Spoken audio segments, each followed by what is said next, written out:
one of the reasons you can say with confidence that you think Brown versus Board of Education is super precedent is that you're not aware of any effort to go back to the good old days of segregation by a legislative body. Is that correct? That is correct. And I've also said that in lectures that Brown was correct as an original matter. So that is the kind of thing, since I've said it in writing, I felt like I could express before the committee.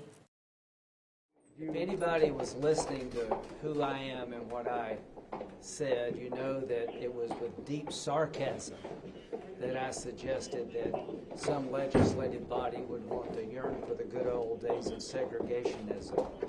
The point that I'm trying to make, there is nobody in America in the legislative arena wanting to take us back to that dark period in American history. And for my opponent to suggest that says far more about him than me. I've been a United States Senator for 3 terms. I represent a state with 31% of African American population. I want to make sure that everybody in my state moves forward. And in terms of that statement, it blows my mind that any rational person could believe that about me. This is not a game we're playing here with the people of South Carolina. There are plenty of differences between my opponent and myself.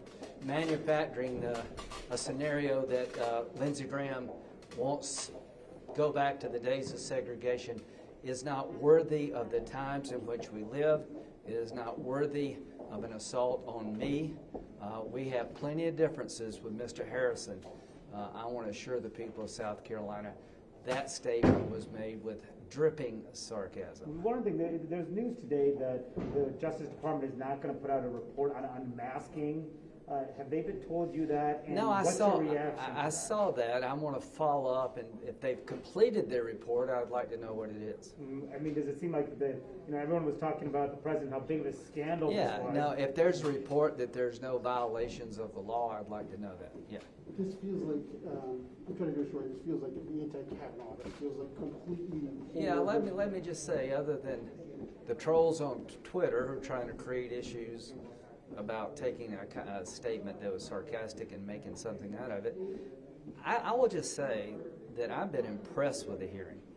You know, a lot of times I appreciate the nominee not interrupting us during her hearing.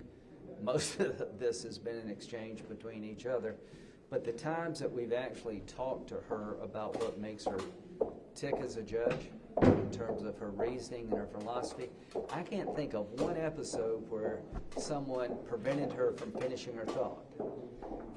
This is the way it could be, it should be, but to my colleagues, you've allowed the judge to answer hard questions completely. We have different views about what her answer means, but to me, this is the standard going forward. To my Democratic colleagues and to my Republican colleagues, I want to thank you for being respectful to the nominee and, quite frankly, to each other.